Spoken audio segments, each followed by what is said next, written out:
Can go, Nancy, in few seconds.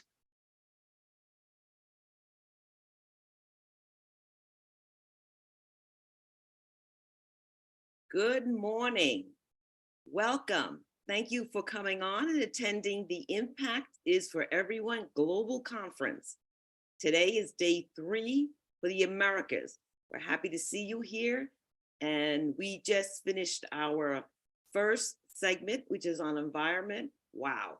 Amazing, amazing speakers we had. Jackie, thank you for inviting all those speakers. It was fantastic. And this will be live streaming and on YouTube. So if you missed it, please get on. We had some amazing speakers here. The next segment is going to be with education, another group of people that we have, the speakers that I'm really interested in listening to as well.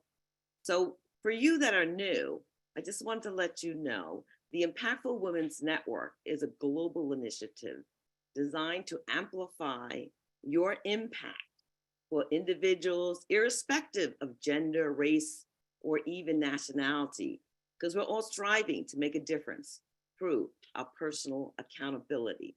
We need to take ownership, make a difference, make an impact.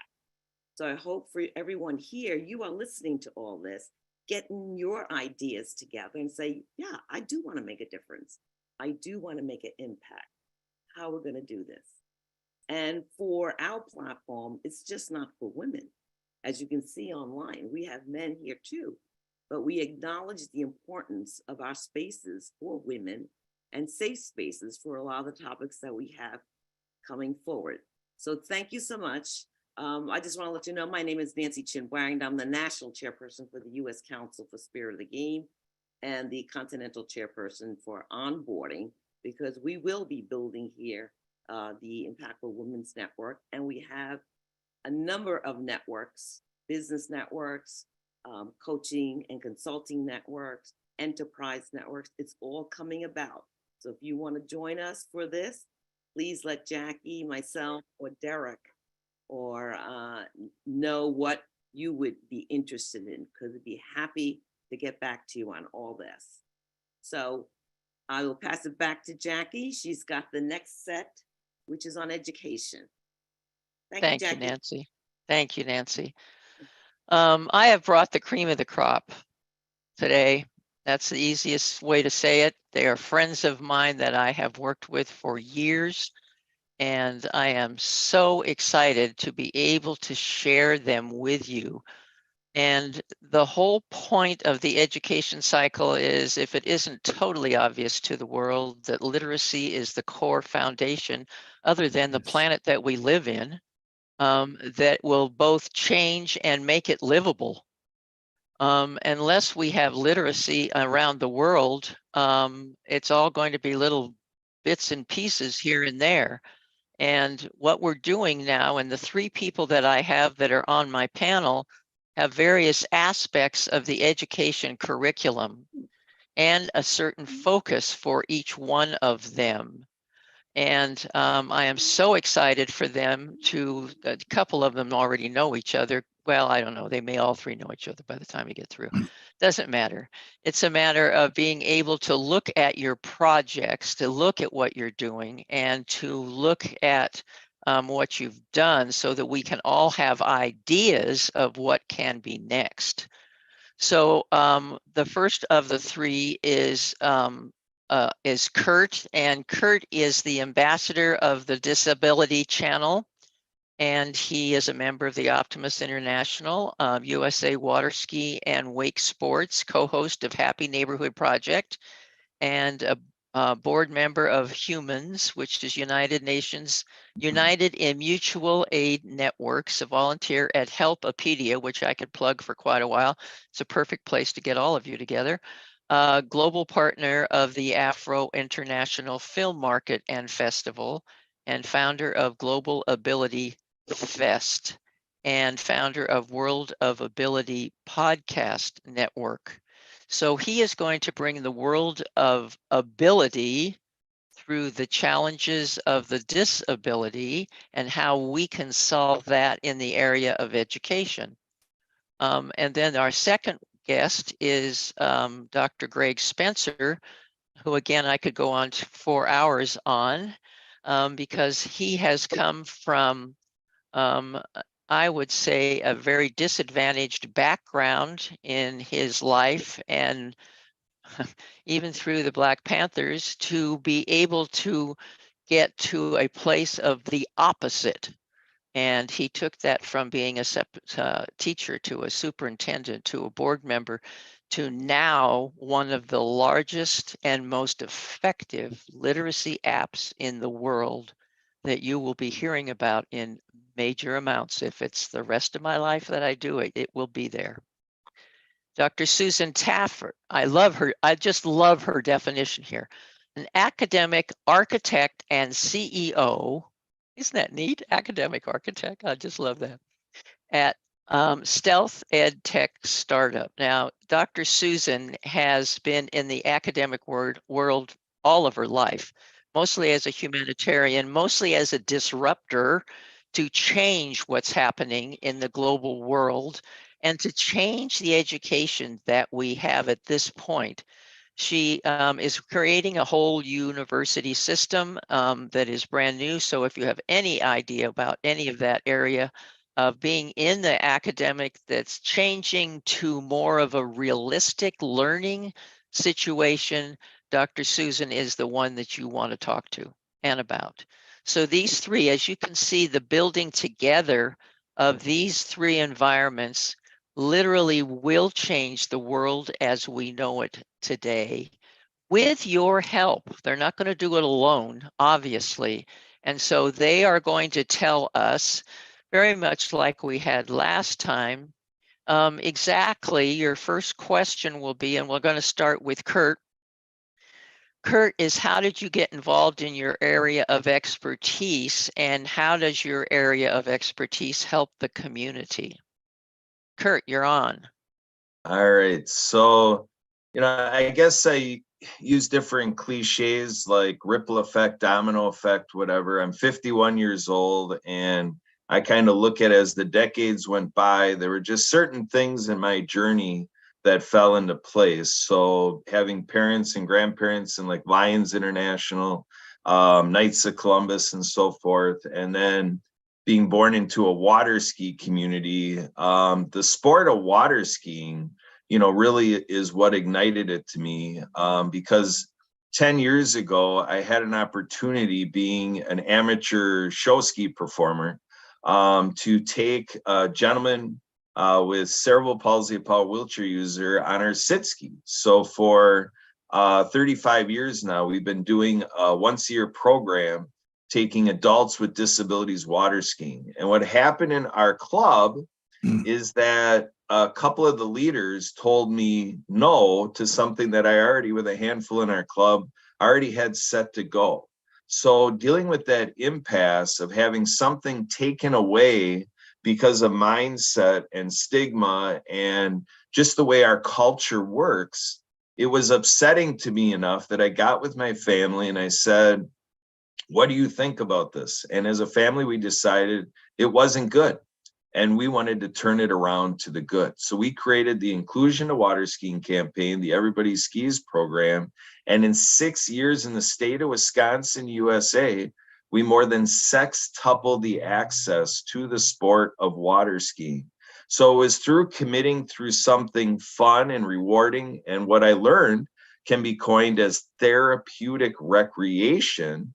I was able to get a lot of insights that without having, this, turn of events, it never would have happened in my life. And so the way I had to go about it is I turned to the disability community and I learned about independent living centers, disability resource centers, and I learned about accommodations at colleges and learned about special ed programs because I had to get in there to learn. If I was going to take people water skiing, I had to find out like what was going to put that all together. And there was tremendous responsibility that when I was training people in the state of Wisconsin to take people with disabilities water skiing, like one of the events was we served in the Midwest through the Helen Keller Foundation. They have these territories around the USA where they're serving the blind community and deafblind community and so forth. And this was the deafblind program. They came to me to water ski. And it was very interesting, you know, the format and the way it works for our students who are deafblind. And, you know, so it just really ignited for me to realize that I felt like I was identifying, I'm part of this world of 6 billion people and the 8 billion people who think we have it all figured out for the 8 billion people, but it's not really quite right for the 2 billion people that I give credit to bringing to me how things work best for people with disabilities. So it's putting people with disabilities in charge that makes it work for me. And I tout people with disabilities to be the masters of ability. Right. Yeah, beautiful, Kurt. Very well said. Very well said. And so often we judge people by what it is that we see about them instead of their ability, their strengths, their inner soul and their inner looking at the world. And so by having Kurt tell us and show us ways that we can make them more presentable, more equal, so that we listen to them is really beautiful. And thank you so much, Kurt. And now one of my favorite bodies on this entire world, Earth, is Dr. Greg Spencer.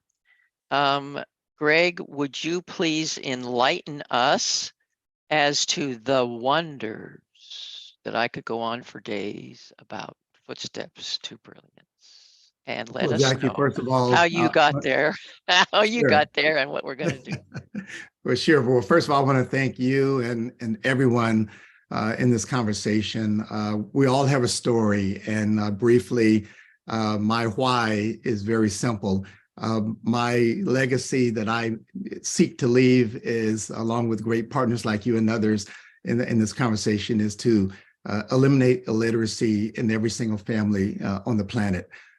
Sadly, it is one of the foundational reasons that many of our children and then adults don't have the opportunity for success. The formula is very simple. A fatherless home, illiteracy, and poverty are the three primary reasons that our children do not wind up having the type of life we want them to have. I was one of those kids. I'm a country boy here in the States. I grew up in Mississippi. And when I was a boy, we moved to Oakland, California, where I proceeded to flunk elementary school because I could not read, write, or function. I'm one of 30 children that my daddy had that I've met. So Papa was a Rolling Stone. That's a whole nother conversation. But what it does something to you psychologically and emotionally in your spirit and your ability to even find who you are in the world. Because of that situation, a lot of drama, I call it, in the home. I'm the oldest of 6 kids from my mother and my daddy. I wound up becoming a gang leader at the age of 9. I've got 80 stitches in my body to prove it. At the age of 12, I joined the Black Panther Party after being recruited by Angela Davis and Huey Newton. And life was tough. It was tough. I was a very dangerous, hateful Black boy in Oakland during the height of the Black Power civil rights movement. And because I didn't think that I had a hope in the future. But because of people like you who refused to give up on me,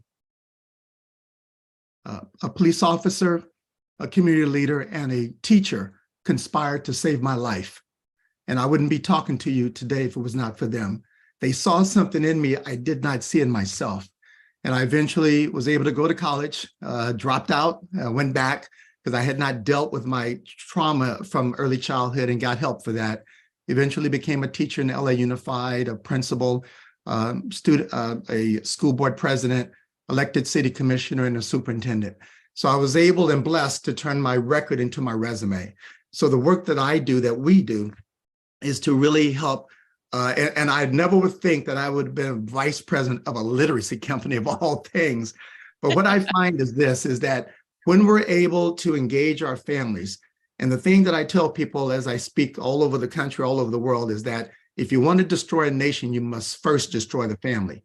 And one of the things that we sadly are able or accepting in this country and around the world is just discarding our children, especially when it comes to engaging. So our focus, our engagement with Footsteps to Brilliance is to really help children and families own their education, own their trajectory of success in life. And we all have a story, but the question is, how does your story end? Because our beginnings may not be the best that we want them to be, but our journey can be better than what it may have been otherwise. So I'm blessed and so thankful to be a part of this conversation. And Footsteps to Brilliance is really at the forefront. We serve in the States 103,000 classrooms. We serve millions of children around the US, around the world, Bangladesh, Pakistan. I know we're talking about other projects as well with your network. And we're really just focused on providing resources in the hands of parents. Our platform is available online or offline on any technology. We invent the technology. It's available in English and Spanish. It's all about English proficiency. That's the language of the world. And when I talk to leaders around the world, they're really excited about the work we're able to do because we're available to impact children where they are. It's gamified, it's fun, and it's simple to be able to access the platform anywhere, anytime.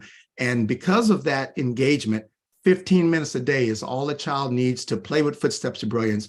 And in a matter of 30 days, children are seeing 7 months of literacy, reading, and writing achievement. And if you go to our website, you'll be able to see not only the studies, but the videos of kids around the world engaging in learning and changing the trajectory of their life like never before. So I'm just blessed to be a part of an organization like this and connected to people like yourself and others in this conversation. Thank you so much. You can see where this is going. There is real hope, and this can be done and will be done globally. I am so excited to be part of the Footsteps platform as well. And don't get me started. I could spend the whole day. So at any rate, let's go on to another very dear friend, Susan Taffer, who I adore. She is such a global looking person, though she has her mind set on the practical application of education that really is going to change our world as well, because she has a whole different architect than is now existing. Thank you, God. So how did you get here, Susan? And exactly what is it that you're going to do to help our community? Thank you, Jackie. It's really an honor to share the platform with you and my colleague, Greg and Kurt, and thanks, Trent. Great work we're doing. I'm so excited to be here. I appreciate the opportunity. And just so you all know, this is the first public share of our initiative. So cool. Everyone here knows we call it Stealth Ed because we've been in process. And there are 3 concepts I'm going to share with you briefly. I got here because I saw what was happening in education and something needed to be done. So I'm an organizational minded person and I traveled the world. I taught in different universities. I said, what is wrong with America's education? So we all know the problems. America is changing rapidly in education, from the migration of teachers out of the industry to mandated technology as an alternative. And then, of course, one of the biggies is classroom safety. So one of the things we're doing is creating the 3 concepts I want to share. World Connections. We promote pre-K to grade. So all the way through our life, we are lifelong learners. That's what we're promoting. That's number 1. And it's a learning process via an eco-environment. So it involves tech learning pods called JOTS. So it's unique and it's designed in a holistic, creative learning landscape. And we're powered by Jotical. The entire concept is called permissionless education. So our focus is on elevating teachers, parents, and the youth in process of transitioning to a hybrid learning model through technology so we can prepare youth for the futures. Pandemic was a big deal. It forced teachers, educators around the world to technology. And we provided sometimes 10 workshops a day, helping the people we knew, the people who heard we were doing it, how to adapt to a home-based technology learning model. So that was the initial onset of the creation, and I'm very fortunate to work with the team at Jodical. Our endeavor is to alleviate the tech burdens of the K-12 system in public education and private schools. Also, if you've not heard, micro schools are cropping up. Homeschoolers can use it. It's free access, free educational resources. There's no ads, there's no white noise. Teachers, all individuals at large can access. So the essence is there are no gatekeepers. Anyone can acquire knowledge. It's an opportunity for them to be free to choose what, when, and how they want to learn something. So it's a learner-centric approach, and individuals have the opportunity to explore their interests, their goals, their own paths of study, and prepare their own career lives. So that is a huge endeavor. We've become pretty sterile in our educational environments, and what a great concept, right? The freedom to learn when and what we would like to learn. So that's the essence of it. I'm sure we'll have opportunity to talk more about some of that. Could the rest of you please mute until it's your turn? I think we got it, unless, there we go. I don't know if you can see it. It's pretty obvious to me. We have an educational chance, a possibility of literally coming, as I love the way she put it, from pre-K to gray. Susan, that's so beautiful. I love it. From pre-K to gray. And we all have that responsibility, as well as that opportunity to be able to make all that happen. You can see that there's so much in the future that is possible through these people. It needs the hands and feet and the hearts of all the rest of you to make sure that it gets going in your environment. So be sure, the three of you, that you put your contact information in the chat as we go on to our second question. So the second question, the top 3 challenges that are facing your area of expertise, and how is it that you are addressing them? Now, some of you now, Dr. Susan did mention what she's doing, and obviously Dr. Greg did the same thing. Well, and Kurt did too. But if you want to elaborate a little bit more on that, then we can really get our teeth into what we can do to be part of the solution, to really bring literacy to far more people in our world. So Kurt, go ahead and say 3 of the problems, if you would, and how we can help with the solutions. Oh, so how great it is that Kurt's doing that.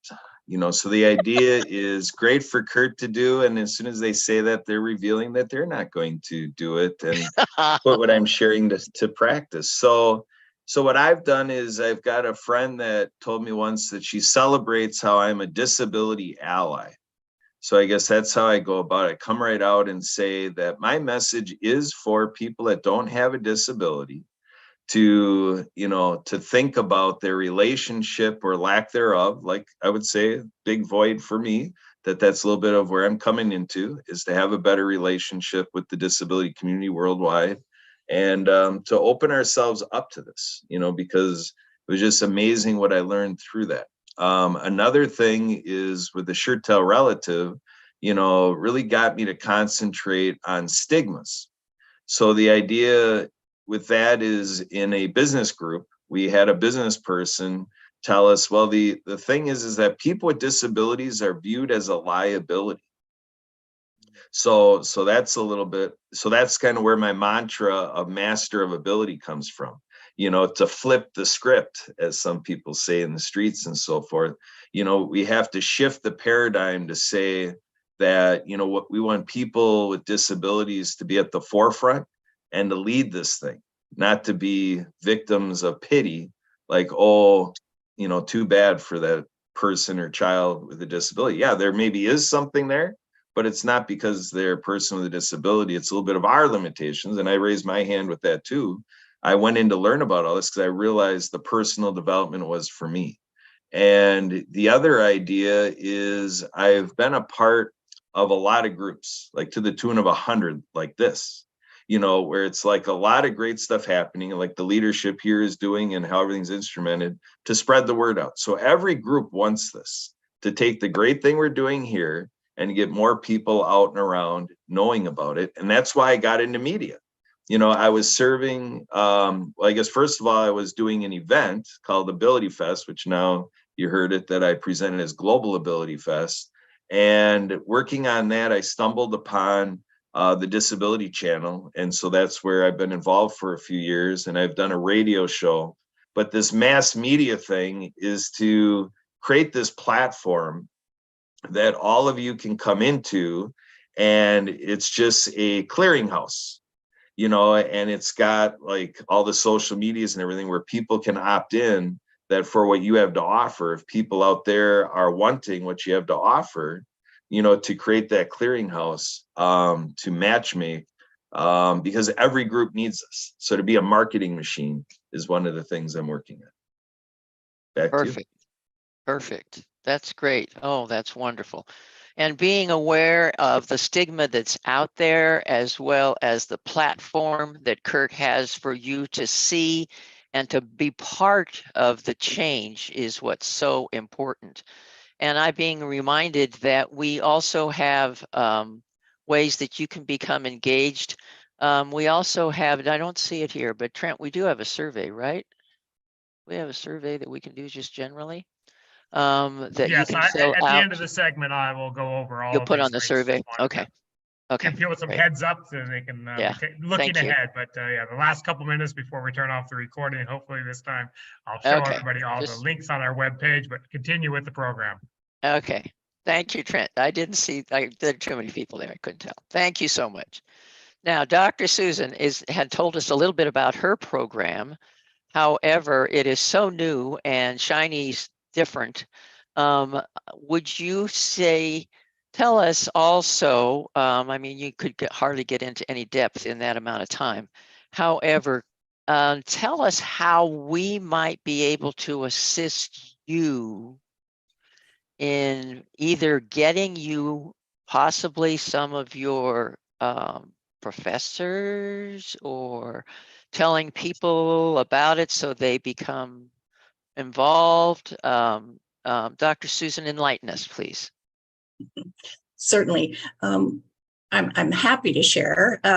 One of the things that is important is to embrace change. So even though we're all change makers, doesn't matter how much effort we do in our leadership in change, the actual process of change is the same for everyone. It can be challenging. So embrace the concept of change, first of all, and just promote the idea. Our secret sauce is pretty simple.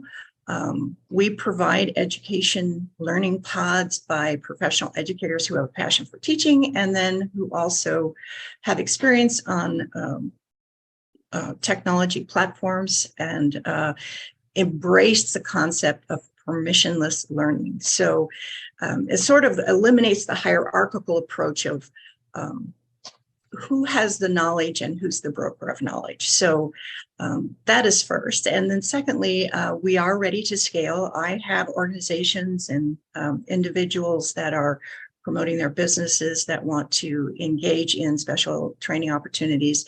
Our team that provide the educational JOTS for the Jotica platform that was developed by Scott Wilson.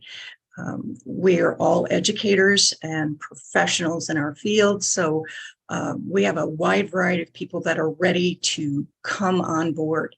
Right now, in order to be able to make it sustainable, as everyone understands, funding is a big key process. And so now that we're ready to go public with our whole entire platform concept, we're becoming more vocal about what our needs are on funding platforms. So we have the support of Vela. We're currently in YAS competition. So we do have some high profile grant opportunities and some recognitions locally. But most importantly, we're looking for funding opportunities so we can scale. We're in no shortage of consumers, customers. We are in need of being able then to scale where it becomes fully sustainable. I'm so grateful to my team members who have all been in gratis mode for me for 3 years. And you almost can't imagine the concept of repayment for that. So their support, their leadership, their contribution when needed. So that's our biggest focus right now. And we're tireless in the effort. We are open to venture capitalists. We're open to grants as we've been working on. So we're not a closed book on how we can approach ability to scale. It's just too important. Absolutely. Absolutely. So definitely you're going to talk to Honorable Yvonne Gamble, right? You two definitely need to get together. I can't help but bring that up because that's where my mind goes. Definitely. Yvonne just laughs. She says, oh, she's at it again. Yeah, she is. Anyhow, that's wonderful. So funding is one of the top things. It sounds like you do have your faculty. Do you need more professionals that would be part of that faculty? As we scale, we are open to individuals who have a special niche deliverable and they want to become part of our platform. That's the goal. We want to create a community of educators and professional people that can provide knowledge for our youth growing up. And then as they transition into life, help them through that process. So it's not just about getting prepared to go to university. I'm a university professor. I'm all for that, but not everybody needs to go to university. You know, there are all kinds of paths in life. We need all of them. And each and every individual is to be honored and respected. And so, yes, definitely, when we're ready to scale out to that level and we have professionals that want to platform with us, it's definitely an invitation. Thank you. Beautiful, beautiful. And I can hear Trent. I can feel Trent's vibration from here because he is so excited to be able to assist in the university growth, but I'm not going to let him do that until possibly the end of it to see what Spirit of the Game can do to enhance and to help and to scale what you're doing as well. So thank you, Susan. Okay, Dr. Greg, you're up, present and accounted for. Are you guys ready? Take your notes. Absolutely. Well, I would say 3 things come to mind for me, and that would be ownership, accountability, and responsibility. Ownership, if I can talk about that, families come in all shapes and sizes. I know mine certainly did. And I think it's important and imperative that parents, caregivers, own the education of our children, not the school district or the teacher. The school district and teacher are there to support the foundation that should start at home. And we know not all homes have the foundational things that we would want them to have. But I say that because the data is clear that the prison to pipeline journey or the college to pipeline journey does not start in kindergarten. It starts at 6 months of age. It starts in diapers. When we are able to support our parents, and this is what Footsteps to Brilliance does with our multi-million-dollar grant, when we partner with the school district, a state or a county or whatever it may be, we then provide free access to the entire city, the entire county, the entire state. And so that's our way to give back to the community because we need a preemptive strike against illiteracy before children come to school. The average child in America, especially Black, Brown, and high-risk communities, the first day of school of kindergarten, the average child in America is 2.3 years behind day 1 of school. That was before the pandemic. Now you have a second grader whose literacy reading scores are lower than a kindergarten child. Why? Because that second grader was a COVID kid, I call them. The kindergarten kid was not in school during COVID. So we are looking at the COVID effect that is going to be a generational impact academically on kids.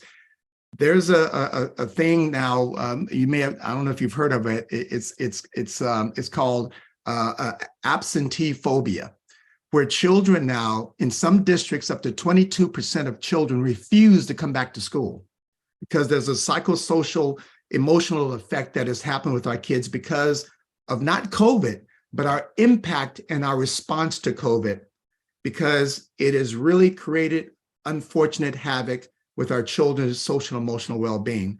And since Footsteps to Brilliance is built on a social and emotional framework, we're able to help mitigate that with great leaders and great advocates. The accountability piece is important because we need to make sure that we as parents and caregivers are being held accountable for the well-being of our children. Of course, it is not up to the schools to do that. And I'll be very frank with all of you, and you all know this as well. A lot of it, there are educators that really don't care about our children. They're there to work their job, retire, and go home. I speak from experience. My high school counselor told me I would never amount to anything in life. He said I would go to prison. I would never go to college. My high school counselor told me that. And so when we look at the type of educators, sadly, that are still accosting our children academically, I'll say, Exactly. then we have to help them move on to a different career because working with children is not their forte. And the last piece is responsibility. It is our responsibility as caregivers of the world, as folks that believe in humankind and that want the best for our communities, that we advocate for all of our children, because there's not one child that's a throwaway child. Because when you're told that you are not worth anything, as I was as a kid growing up, you don't think you have value. And as a result of that, I attempted suicide twice because I was told I had no value. And so if it wasn't for those three people I mentioned earlier who believed in me when I didn't believe in myself, as I said, we would not be talking today. So I just want to remind everyone that keep our hands on the plow. Don't ever give up on our children, because within every child, there's a promise. And we just have to help them realize that promise for themselves. And so at Footsteps, we're doing our little part to partner with great leaders like all of you and advocates to use our sources as a resource. And in the chat, I did put a link for you to get more information and have free access to our platform to kick the tires as well. So once again, thank you. Beautiful. So beautiful. So beautiful. We have answers, ladies and gentlemen. We have answers. And that's the best part of what we're doing, as far as I'm concerned. You can get enough information on the various areas to be able to have answers. So in whatever you're doing in your life, what part is a formal education in that life? In other words, look around for your families, look around for your grandchildren, your great-grandchildren, no matter what level you are in. Is the education what you would like to see for them? Because they're the ones that are going to be around, obviously. And to think what you might be able to do to improve upon that and leave a legacy in doing that. We can see the alternative of all of that, as Dr. Greg didn't point out, but he used to and tends to do. There's only so much you can put in so much time, is that path of the prison system and how much it costs per day to keep the children. How many thousands is it, Greg? Can't remember. Tell me. It costs $546,000 a year to incarcerate one child in America, about $1,500 a day. And Footsteps to Brilliance, when we license our platform to schools, it's pennies per day. So you want to spend $1,500 a day with a child behind bars that's going to get out and is going to get his or hers because they didn't get the engagement early in life, or do you want to invest pennies? And so this is why there is a return on educational investment when we invest in our children as early as possible. The most important time of a person's life is not getting a doctorate or a master's or bachelor's. It's early childhood. That is the best return on investment for any person on this planet. Absolutely. Absolutely. And I'm seeing that countries all over the world, they are passionate about having literacy part of their world. Sandy could talk and tell us about that. Dr. Geetha could talk and tell us about this. And I'm sure, though I don't know Tsunami, whatever her name is, Rooney, that you could possibly, there are others also, Manuela, that are from other countries, and they are, well, I can't say they're scared spitless, but they want so desperately to get their populations educated. And that's why we will be taking footsteps globally. So if you know more globally, they're already global. If you know of any communities that are struggling just to educate their population, there are populations in countries that we've spoken to that the children haven't been in school for 5 years. Just haven't been in school. No, they're, you know, so can you imagine what a child gets into and the parents aren't much help? What can they do? So that point is that yes, we need to start in the United States. We need to be that example. We need to start at home because that's where we are. However, we can also be impacting in a huge way in other countries as well. So I'm going to open the floor at this point and see what questions are possible from the audience that you may have for these literal experts in their field. So if you would raise your electronic digital hand, and I can hope to see it, maybe my team can help me see them. Any hands? Of course, it could be on the other window and I can't see the other window. May I speak? Yes, go ahead. Just speak because I can't see everybody. Go ahead, whoever it is. And thank you for letting me come in halfway through. And then I think I came in just in time for Dr. Spencer. I really appreciate that I caught you in the last couple minutes of incredible, powerful statement that you were making. My name is Tsunami Rooney. She, hers is my pronoun. And I want to just touch just a little bit of the ACE's adverse childhood experiences, just a little bit. I am the panel in the next segment. We work closely with the childhood trauma. In that, I cannot stress enough family violence, domestic violence, intimate partner violence. And then in that, how the longevity of the trauma is generationally passed on. And we can talk about, until cows come home, how much of the focus goes on to parenting skill, how much of work goes into the family strengthening how to work with the children. But we must pay attention to what the society and then policy and then community must come together. This is a public health issue. This is a human rights issue. And this is not about individual has to, work and then speak and then, family come together. It really is about under marginalized group and how they struggle. And this is a systematic structure that we must tackle. And then, this is not about learned behavior. It is about science. It is about that how that the trauma is continuously then, passed on to generation. So Perfect. I will speak more about that in the next segment, but I really wanted to mention that this is something that we as a community and then globally, internationally must tackle. And this is not just about family violence. It's about when climate changes globally, what does it mean to the violence that happened? Gun violence, it's not connected to family violence. Absolutely it is. How do we work through that together?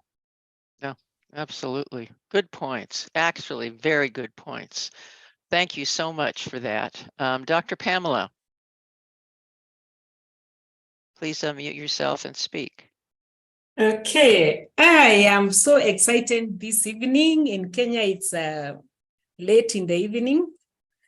I'm so excited to be part of this, and I can't really wait to connect with this group, because looking at the scenarios and the importance of the family that we really need to emphasize on, especially in our setups in Africa. The basic family fabric kind of is getting lost. And what the speakers have brought out today is the importance of a whole person, that foundation is very, very important.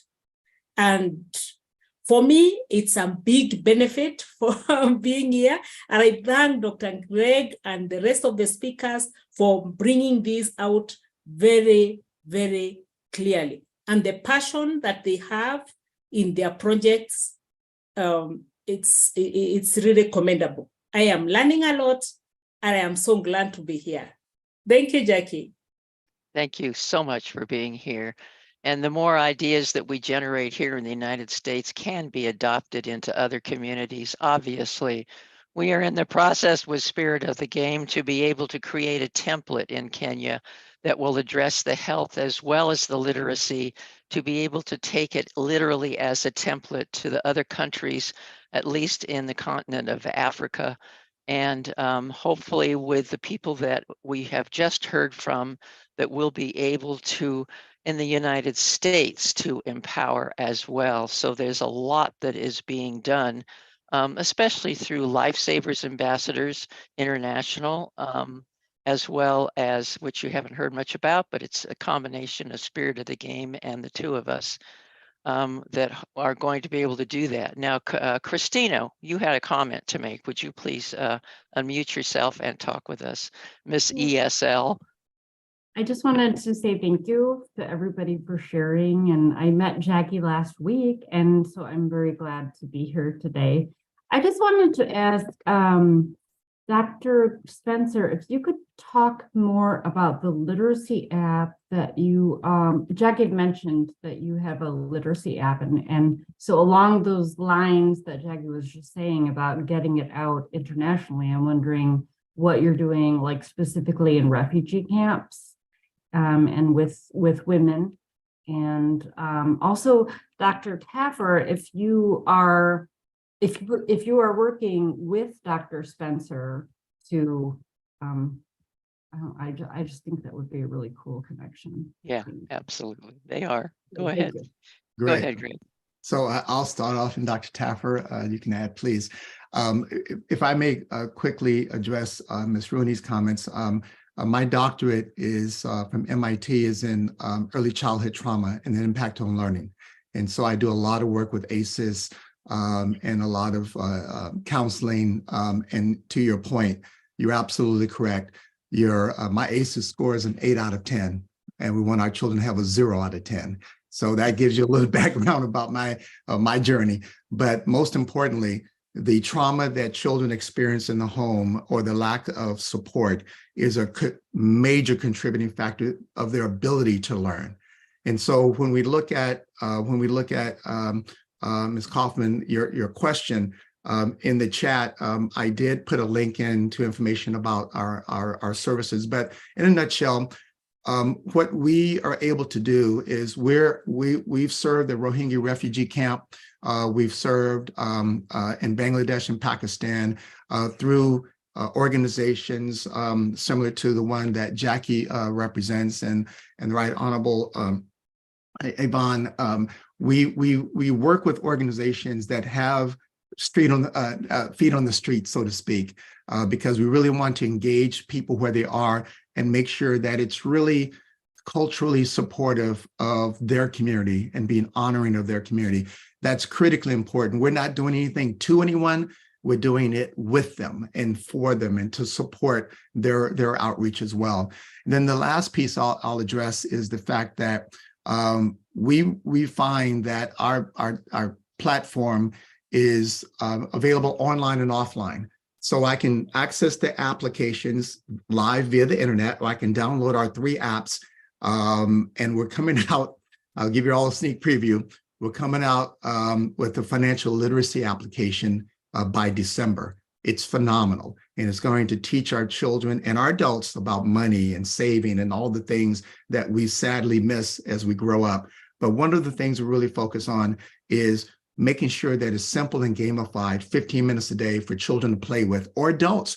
Adult illiteracy is being impacted by Footsteps of Brilliance like nothing I've ever seen before. And because we've engaged it very simply, it can be used on any device in English and Spanish, but it's also tied to state standards of learning, as well as ministry educational standards of other countries, as we work with those countries as well. When the Ukrainian war broke out, I provided the app to the embassy, 100% free for all children, the whole country of Ukraine, for 6 months, just to help those kids get to their next station of academic impact.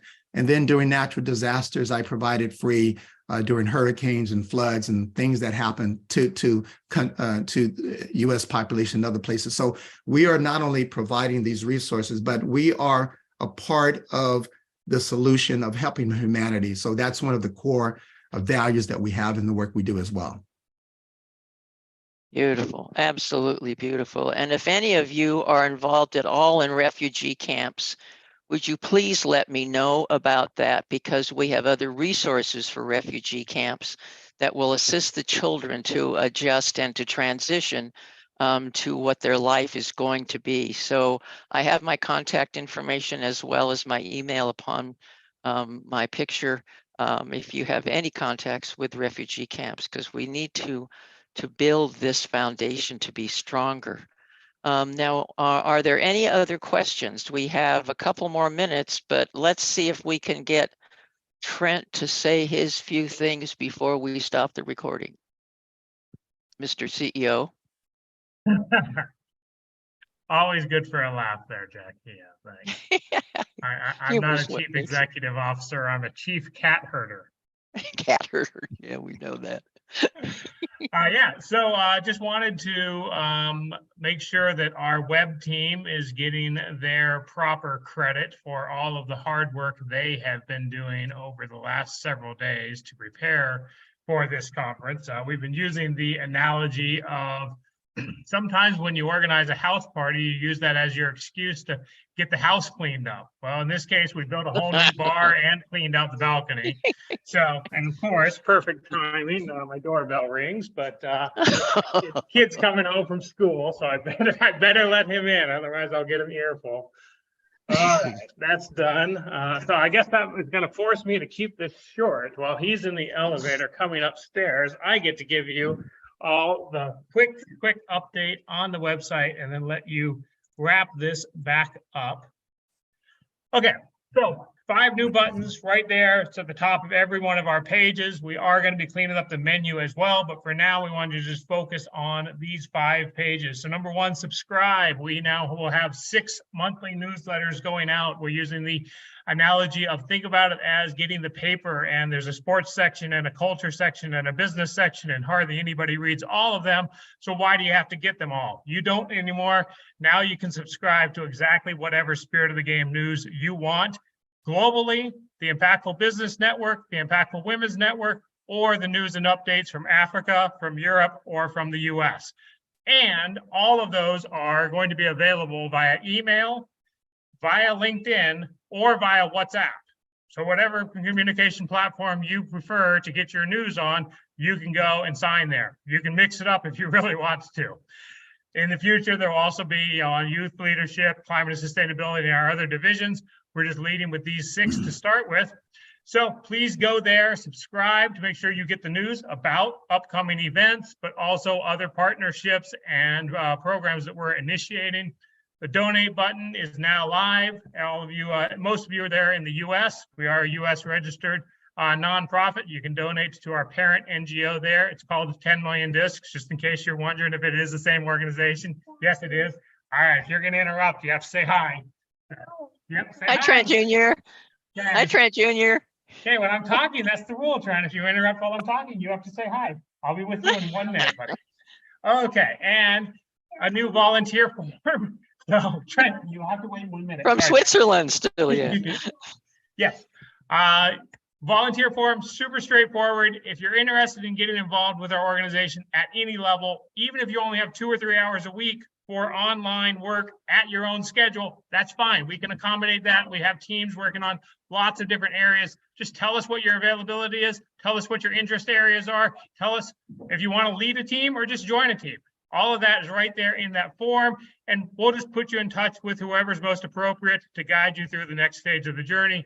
And then finally there, we have the engage button where we have 4 different surveys so that you can give us more feedback on what we're working on and what you're looking for us to do next.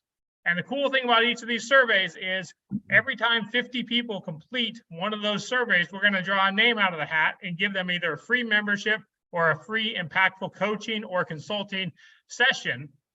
But even better, we're going to give that same prize to whoever referred them to take that survey. So if you as an individual go and complete the survey, you've now got a 1 in 50 chance of being drawn as the winner. If you get 10 friends to complete that survey, you've got 11 chances to win. And those names all stay in the hat. So the sooner you get your name in the hat, the more times you have to get drawn for that winner.